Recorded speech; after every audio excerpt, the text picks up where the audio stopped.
Hello, and welcome to Neighborhood Unitarian Universalist Church in Pasadena. Welcome to all members, friends, and guests, here in person and virtually. My name is George Shearer, and I am a member of your Board of Trustees.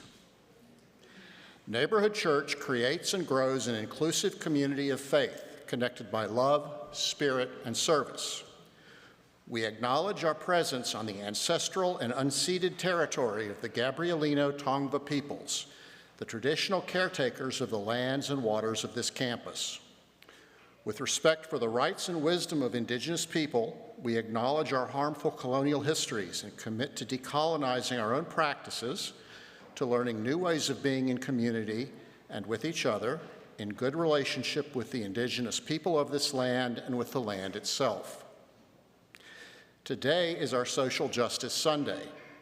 Our service this morning is led by our Social Justice Committees, with music led by Associate Music Director Wells Lang and Michael Fausto and the Neighborhood Chorus. Please take a moment to silence your devices as we begin our service. Thank you for joining us as we continue to prioritize connection over perfection in this hybrid service, which is streamed and recorded on YouTube. Families with young children are welcome both in the sanctuary or in the narthex. There will be an interactive presentation with Bert Newton about housing justice at 1 p.m. in Ross Chapel for those that are interested. Our order of service and more extensive announcements are available as a link in the Sunday email posted in the narthex or through the QR code on the back of your hymnal. You can always get more information on these and other activities at the welcome table. Again, welcome to Neighborhood Church, whoever you are and wherever you are in your spiritual journey. Welcome to this inclusive faith community connected by love, spirit, and service.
Don't ask what the world needs.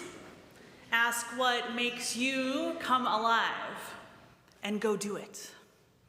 Because what the world needs is people who have come alive. So writes theologian and civil rights leader Howard Thurman.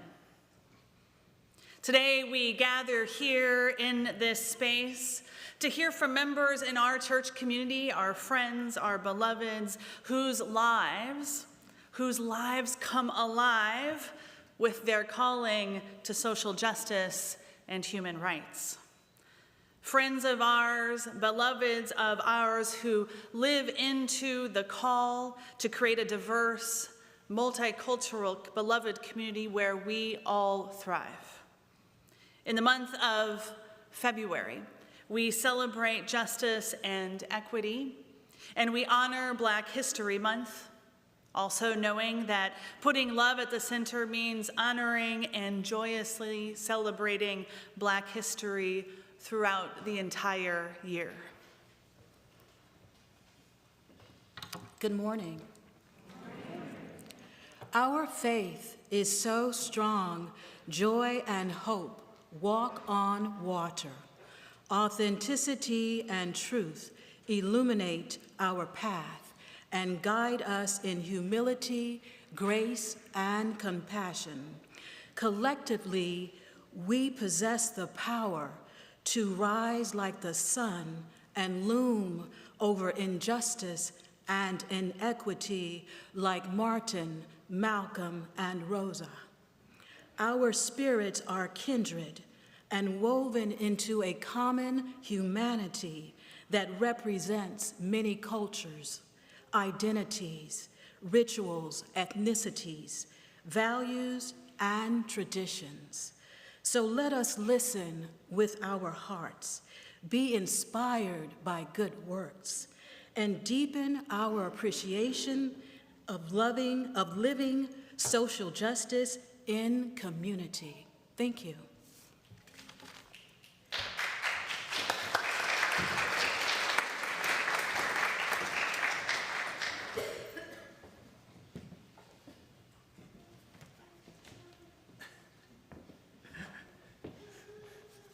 Good morning. I'd like to talk to you a little bit this morning about how justice and equality can look like in a small town in Oklahoma. After attending segregated and integrated schools, I came to Los Angeles and attended Los Angeles City College at age 16. My father, who had been both a teacher and a principal in the segregated school, called me one day, I recall in about 1965, saying that he was not going to teach the following year because his services were no longer needed. I was shocked to hear this, and I could not envision him doing anything else. He was a definitive teacher. I asked him why, and he responded with, "Well, Jim, the things move along, and I guess I'm just not needed any longer." Even given my youth, I felt a need to point out that the state education requirements said that there was a certain ratio of students to teachers, and his black students would certainly cause a problem there. He acknowledged this one and said again, "Things just sometimes change." I strongly retorted to him, the school will have to hire somebody new. They will not hire you because you're a black teacher who was teaching black children, and they just are not that important. Or maybe they're saying that you're a good teacher, and they don't need you because you are black, and they don't want you teaching white children. which of these reasons is acceptable to you? Which one can you take and go home and feel comfortable with? Well, he talked some fast talk for a moment. Oh, well, Jim, you know, I've been doing this and that and the other, and I can't talk right now. Okay. I think he hung up before he finished that sentence. Well, I fumed mightily about this decision. But about 2 weeks later, the phone rang. It was Dad. He was talking in a very proud and sure of himself manner when he said, Jim, well, you're talking to the new history and science teacher in the high school. God, I was happy. I was just so happy I was jumping for joy. I was surprised and happy because I could understand fighting with whites, but not winning. And he won.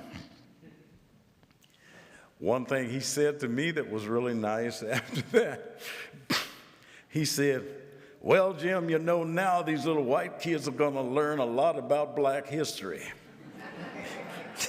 I thought that was good, and I started smiling all over again.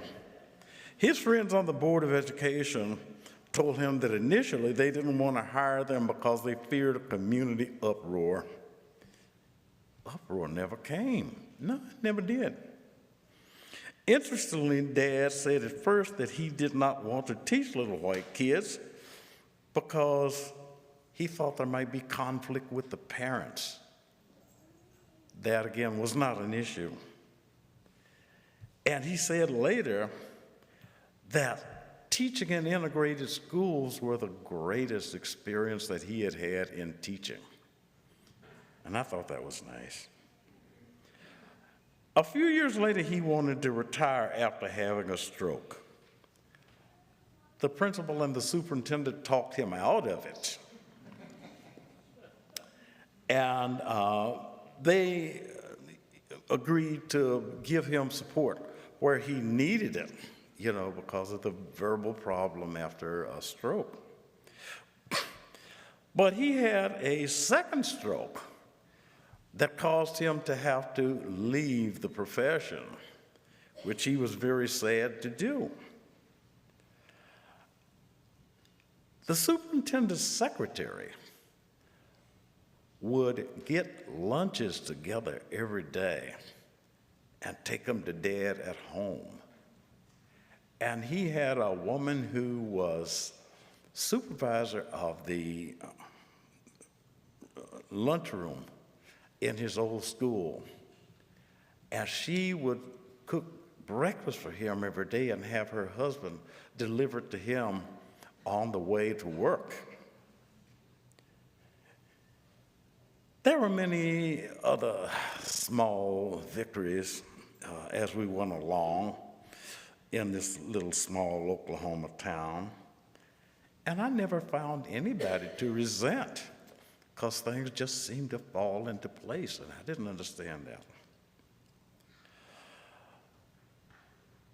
I have to say now that the great thing that happened is that now we have integrated schools in Oklahoma, and he was a part of it, and I'm so proud of him. Thank you.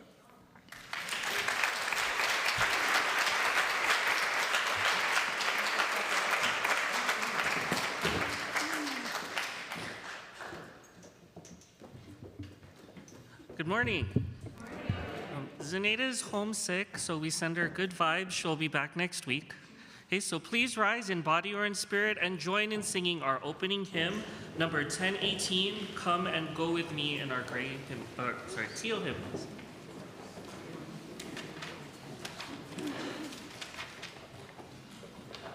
Come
Good morning. Good morning. I'm Matt Vasco, Neighborhood's Director of Spiritual Exploration, and I would love to invite all of the children and youth forward for a story for all ages, please. Come on up, kids. Here they come. Grab a log. Come right here.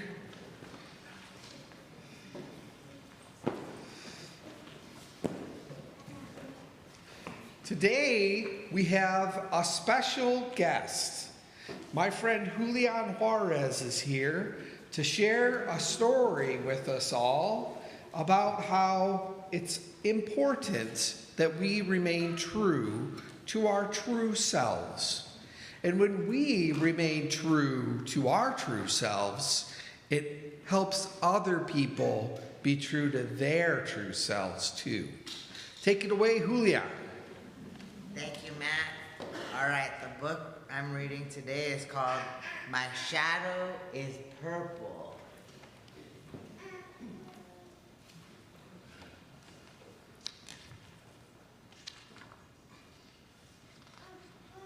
My shadow is purple. For Colin, you are loved exactly as you are, by Scott Stewart. My dad has a shadow that is blue as a berry, and my mom is as pink as a blossoming cherry.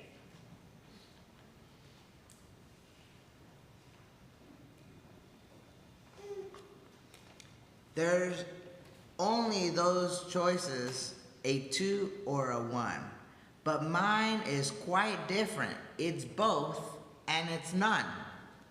If there's a straight, then mine's a circle, for my shadow's different.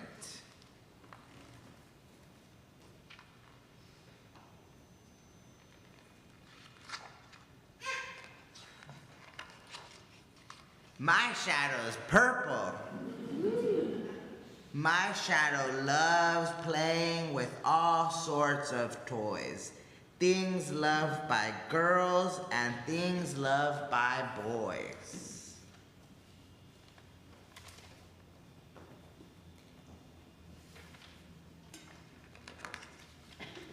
I dance with the pinks as they turn and they spin.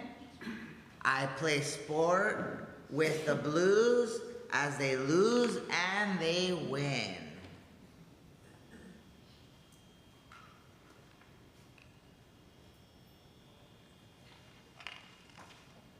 Some of my friends think I'm simply confused, but the thing I love most is not having to choose. Some tell me I'm blue, only blues can be strong, but my mom's strong too. I think they're wrong. Some tell me I'm pink, 'cause pink's the most caring, but Dad's always crying and loving and sharing.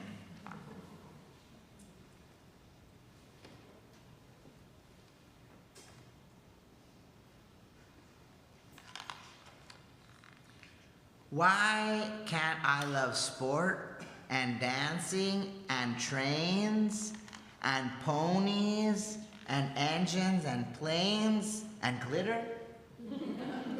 Why must I choose and exclude all the rest? I love choosing both because both is the best.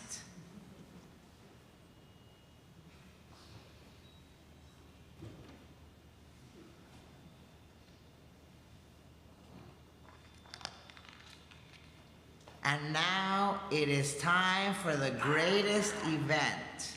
The school dance is here. The invite's been sent.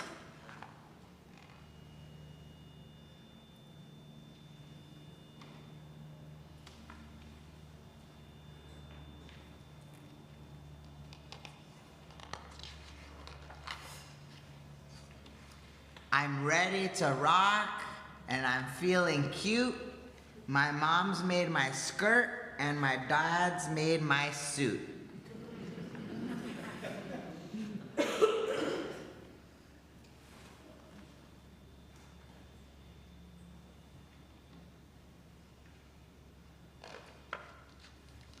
I bounce through the door and gasp as I enter. The room split in two, right down the center. Blue shadows go left and pink shadows right. Once we're split up, we'll kickstart this right. Everyone laughs as they head to their zones, and right in the middle, I'm left all alone.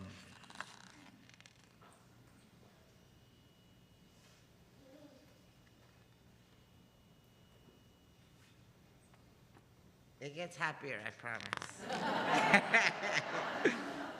I look to the left where the shadows are blue. They wave me over saying, "You are blue too." I look to the right as I struggle to think. They call me over, "Come on, you are pink."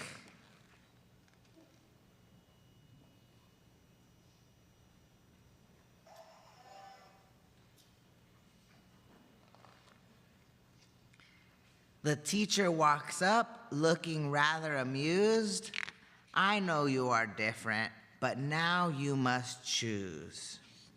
My heart just starts racing and tears fill my eyes. I know I must choose, but don't understand why.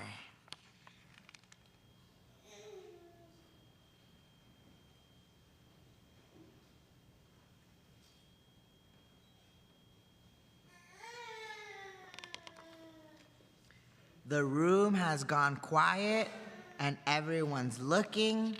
My cheeks are so red, they feel like they're cooking. If I cannot be purple, then I cannot stay.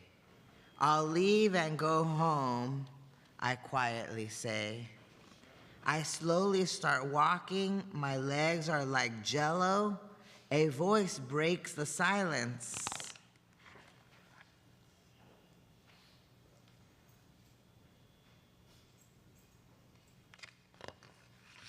My shadow is yellow.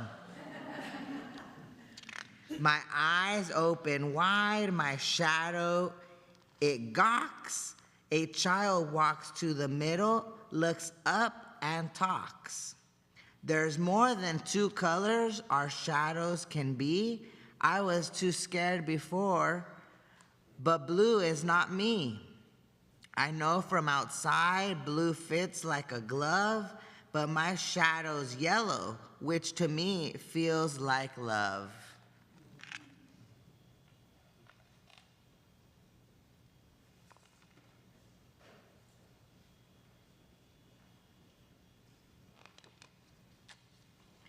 They turn with a smile and take hold of my hand. Who wants to join us? There's room here to stand. At first no one moves, and then hands in the air. My shadow's a brown as big grizzly bear.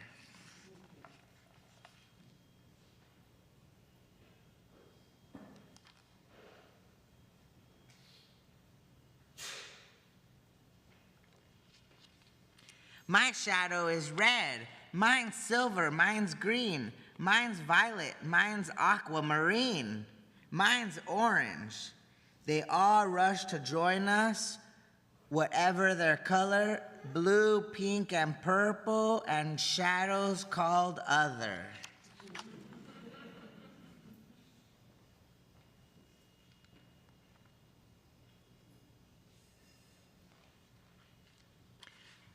I look at each shadow, not two are the same. One on each happy face, there's no trace of shame. Each different and special and fully unique. No color stronger and no colors weak.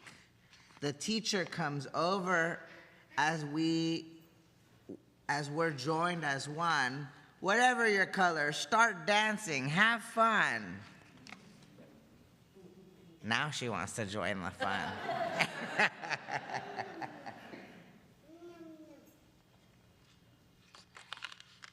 I guess that's where it ends. The end. Thank you, everybody. Please help join me in singing our children and youth out to their spiritual exploration classes.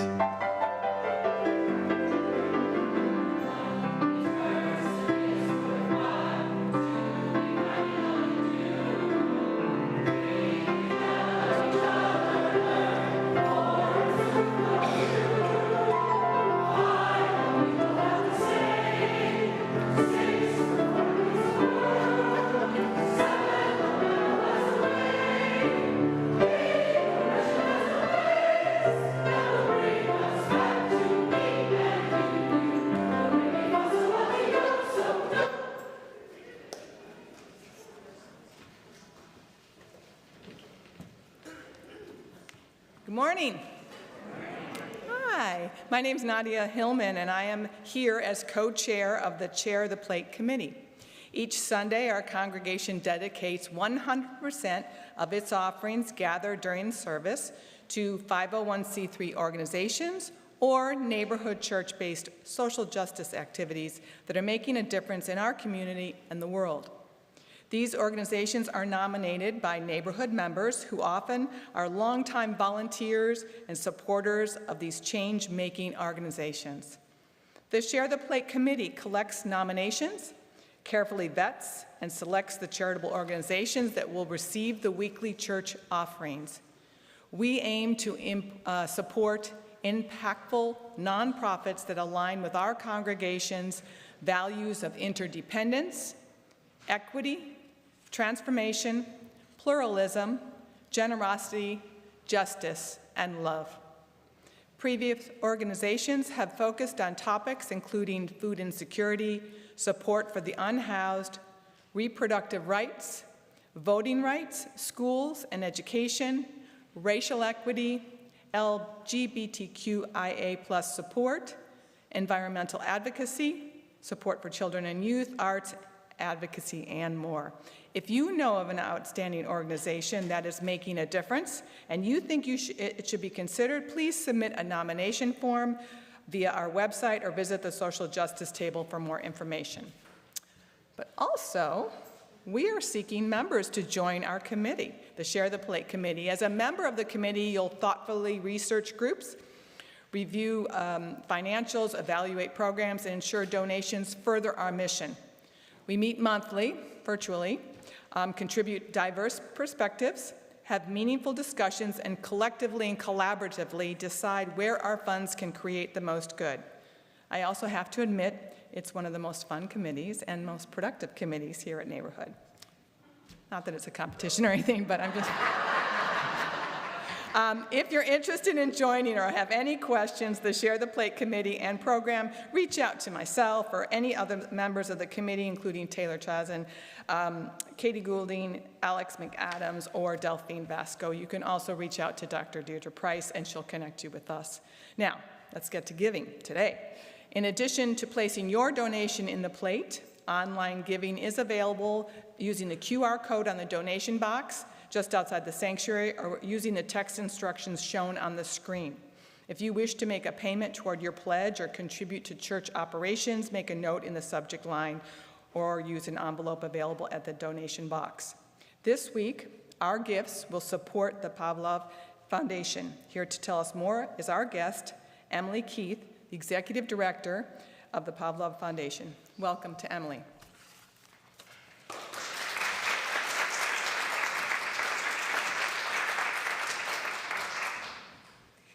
Thank you and good morning. It's such an honor to be here to be able to speak about this foundation that I love so deeply. The Pavlov Foundation. Oh, I'd love to have that. Oh, ways to give. No, that's important. I don't want to stop that. Okay, thank you. So Pavlov is a national pediatric cancer nonprofit, but our home base is right here in Los Angeles. And the heart of who we are all started with this little boy on the screen, Pablo. At age 5, Pablo was diagnosed with a Wilms tumor, which is a rare kidney cancer. And after a year-long battle, Pablo lost his life just 6 days after his 6th birthday. And after he passed, his parents found all of these photographs that they had no idea he had been taking. They found them on their devices. And of course, they were incredible, precious memories that he left behind.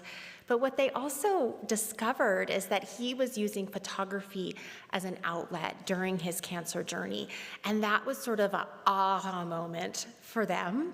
They decided they needed to start a photography class specifically for kids with cancer to give them creative expression and an outlet. And so that's exactly what they did. And actually, Pablo's parents wanted something else, something that everyone in this room wants, is a cure. And so they knew that more research is necessary to advance better treatments for kids with cancer. So in 2009, they founded the Pavlov Foundation with a vision to solve pediatric cancer through arts and science combined. And so at Pavlov, we do two main things. Through the Shutterbugs program, we teach photography to kids with cancer. We provide them a nurturing community that fosters joy during these arduous cancer treatments. And every student gets a camera free of charge, a full camera kit with accessories. They get to keep it. They take a master class, and it's just this built-in incredible support group with other kids that are going through the same thing. And actually, we teach our in-person classes really close to here at the Huntington Library and Gardens. It's also a beautiful place for parents to get a respite, to know that their kids are safe, that their kids are able to just be kids and enjoy, and then they get to walk around the Huntington and have just a moment of peace. So one of the best things about the Shutterbugs program is that the photographs that the kids take get sold, and 100% of their photographs are given back to cancer research. And so this gives our kids a sense of agency and purpose while battling a disease that robs them of so much. And the second part of our mission is investing in underfunded cutting-edge pediatric cancer research. So we back scientists with big ideas early as the seed money, and we fund the most promising researchers worldwide, including Children's Hospital LA and UCLA. Sadly, many people don't know that cancer is the #1 leading cause of death by disease in kids under age 19. And only 4% of the total federal government cancer research budget is allocated to pediatric cancer. We believe that is not okay. Our kids deserve more, and that's why I'm here today. And I want to thank you for partnering with Pavlov to fill in this critical funding gap. Pavlov has already invested $3.8 million in pediatric cancer research, and our scientists have actually leveraged that initial seed money to get exposure to then get funded for bigger government grants that have obtained $14.3 million. So we've already been seeing a lot of improvements and breakthroughs in treatment for kids with cancer. And I want to leave with a quote from one of our Shutterbugs parents. As parents, we look for ways to encourage our children and to show them that they are not defined by their medical condition, but by their soul. The Pavlov Foundation provided Aiden with a creative and meaningful diversion from thoughts and worries about his condition. Alongside Pavlov's research and advancements, the Shutterbugs program has played an integral role in our son's recovery. Thank you so much again for having me. Thank you for your generosity, and I will be at the table outside, social justice table. I'd love to meet you, so come say hi. All right, thank you.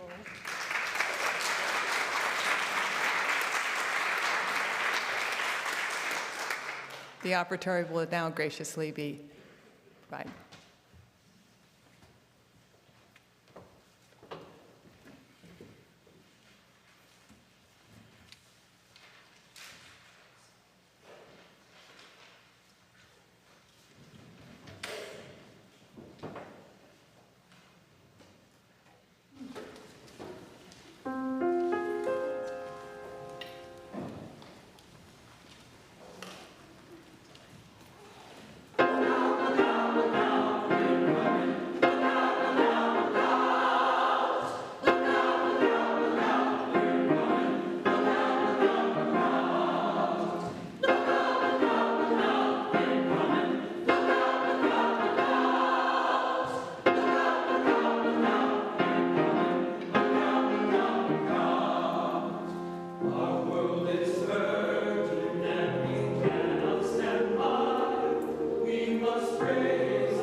Morning.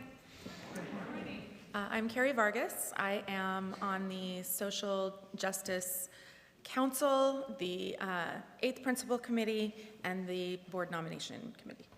I'm Bonnie Bluestein. I'm Building Bridges Task Force. And this is The Seven of Pentacles by Marge Piercy. Under a sky, the color of pea soup, she is looking at her work growing away there actively, thickly like grapevines or pole beans, as things grow in the real world, slowly enough. If you tend them properly, if you mulch, if you water, if you provide birds that eat insects a home and winter food, if the sun shines and you pick off caterpillars, if the praying mantis comes and the ladybugs and the bees, then the plants flourish, but at their own internal clock. Connections are made slowly. Sometimes they grow underground. You cannot tell always by looking what's happening. More than half the tree is spread out in the soil under your feet. Penetrate quietly as the earthworm that blows no trumpet. Fight persistently as the creeper that brings down the tree. Spread like the squash plant that overruns the garden. Gnaw in the dark and use the sun to make sugar.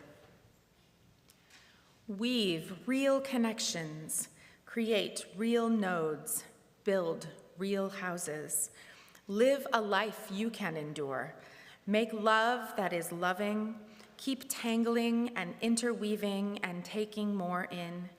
A thicket and bramble wilderness to the outside, but to us, interconnected with rabbit runs and burrows and lairs.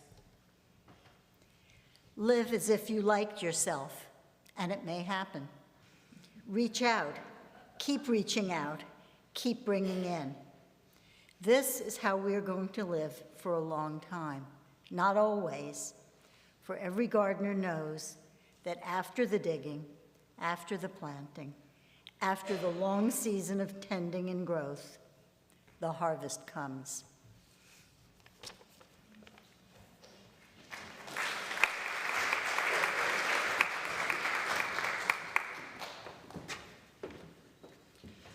As we listen to our anthem this morning, I invite you to look at the images on our screens.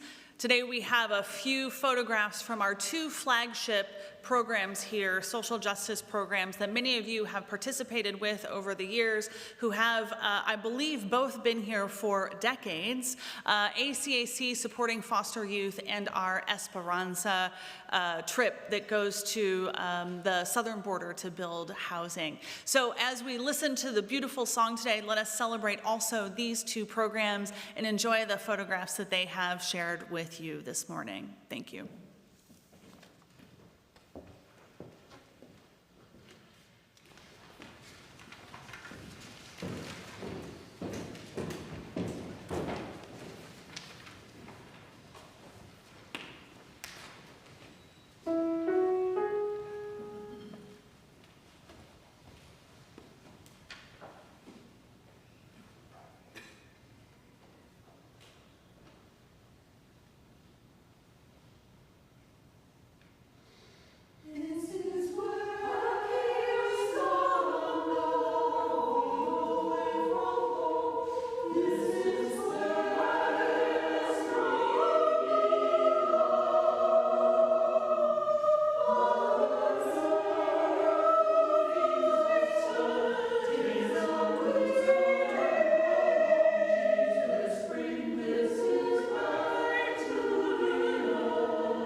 Good morning, Neighborhood Church.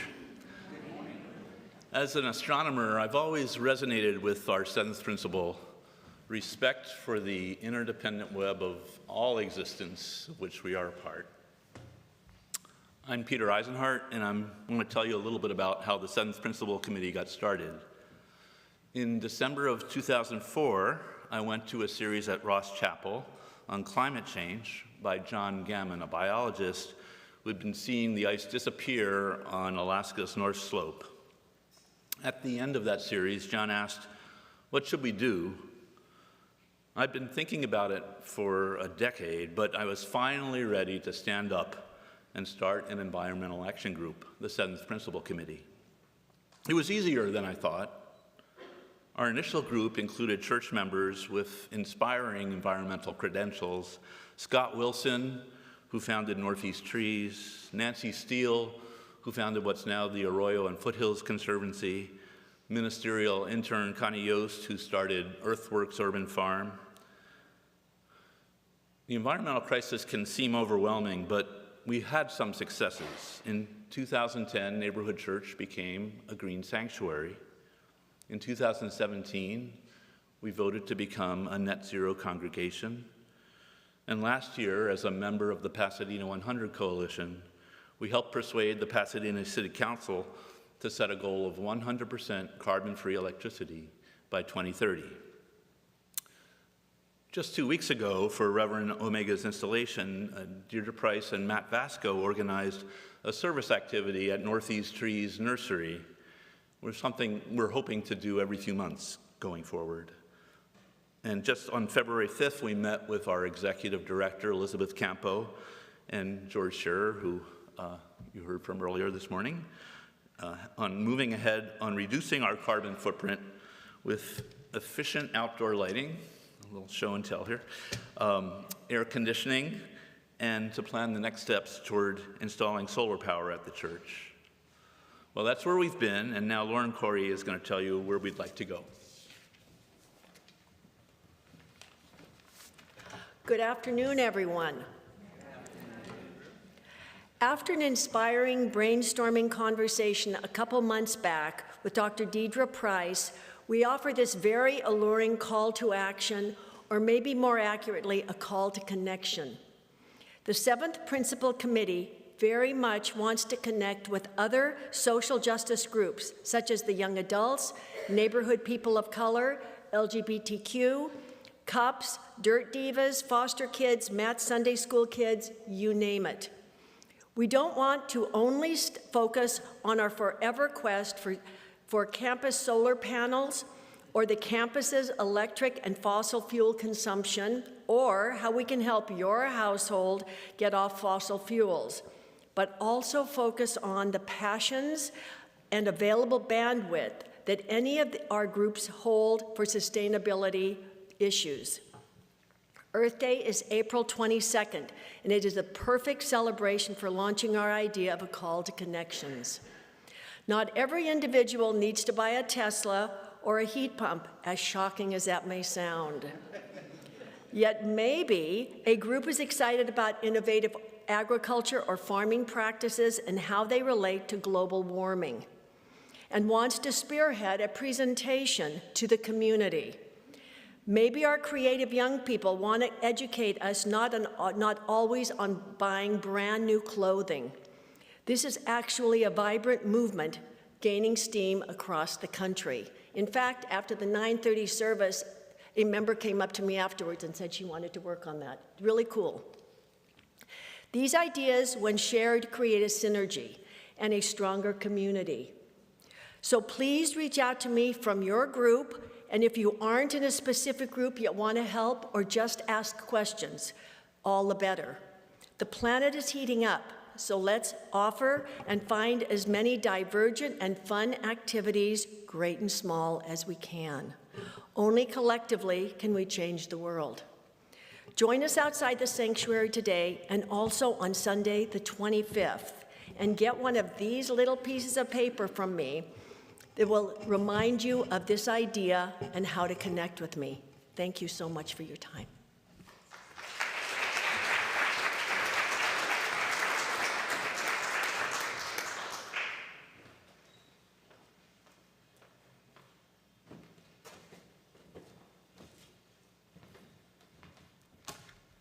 Good morning, everyone. My name is Tracy Larson-Katz, and I'm also representing my co-leader, Ellen Rosenblatt, who woke up sick, so send her your love.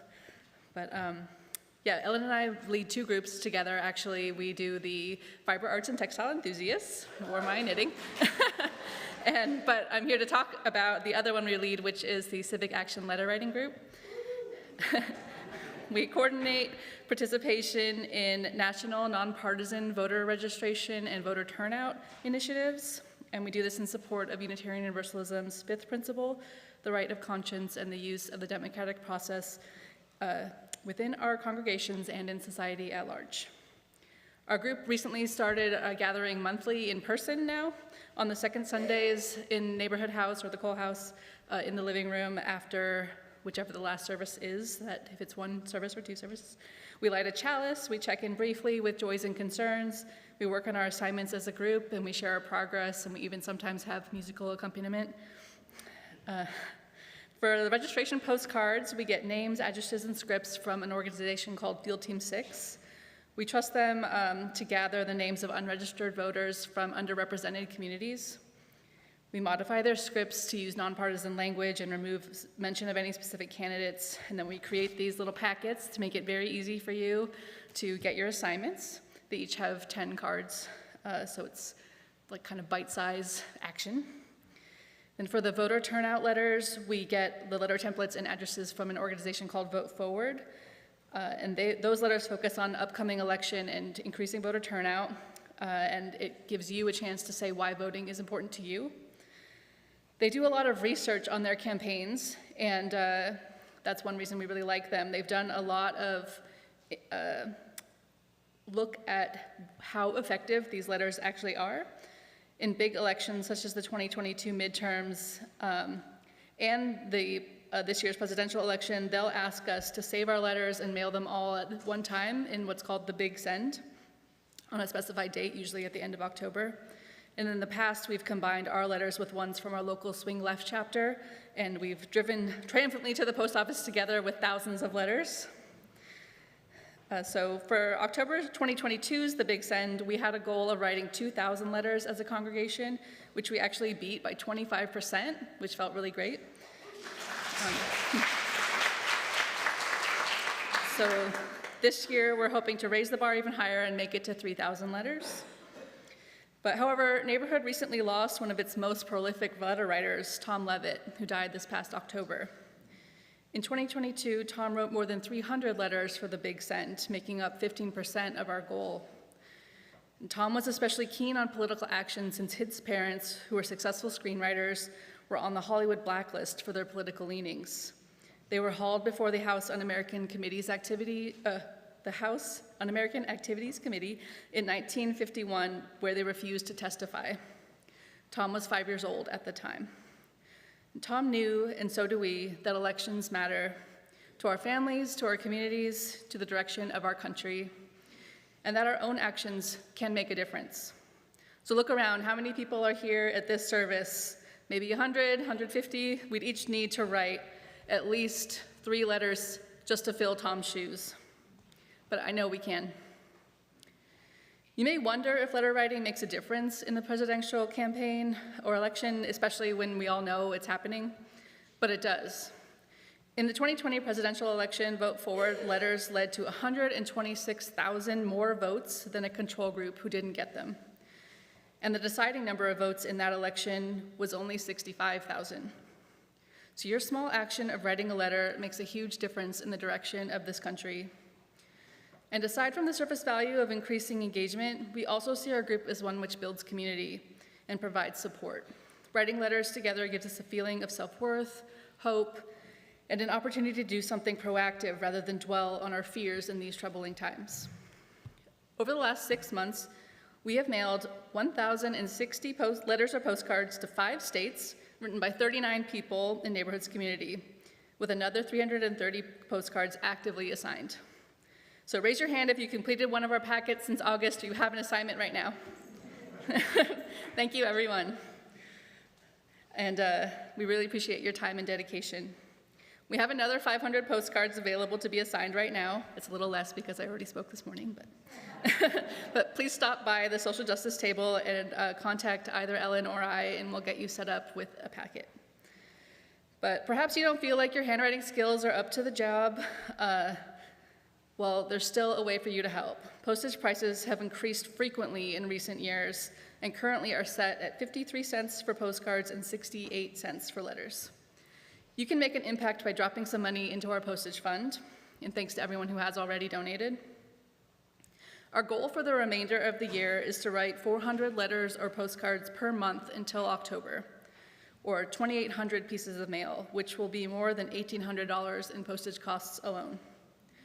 Many of our writers generously contribute the postage for the cards that they write, but to make this project accessible to all who wish to participate, we are organizing a fundraiser with Pitfire Pizza over on Arroyo Parkway.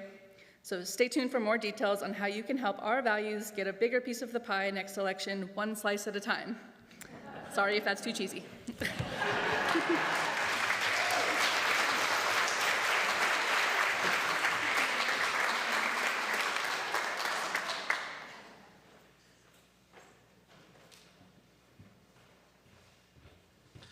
Please rise in body or in spirit and join in singing our closing hymn, number 1015, I Know I Can.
Good afternoon, everyone.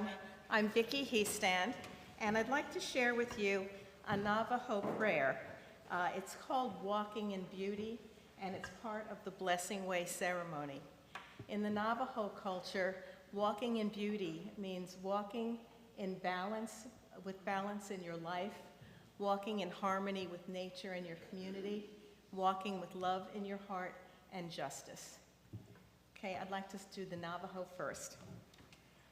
Hojogo nashado, shitsiji hoshogo nashado, shikede hojogo nashado, shidegi hojogo nashado, ta also shinago hojogo nashado, Hojogo Nahasli, Hojo Nahasli, Hojo Nahasli. In English, that is, in beauty I walk, with beauty before me I walk, with beauty behind me I walk, with beauty above me I walk, with beauty around me I walk. It has become beauty again, it has become beauty again, it has become beauty again.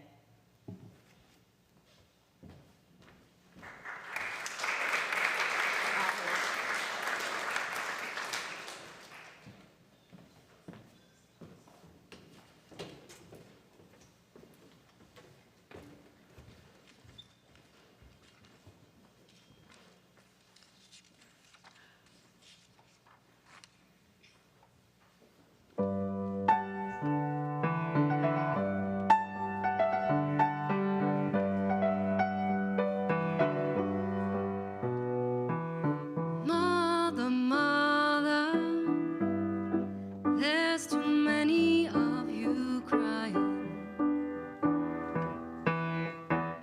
Brother, brother, brother, there's far too many of you dying. You know we've got to find a way to bring some love in here today. Father, Father, we don't need to escalate. War is not the answer, for only love can conquer hate. You know we've got to find a way to bring some love in here today. Yeah. Picket lines and picket signs don't punish me with brutality. Talk to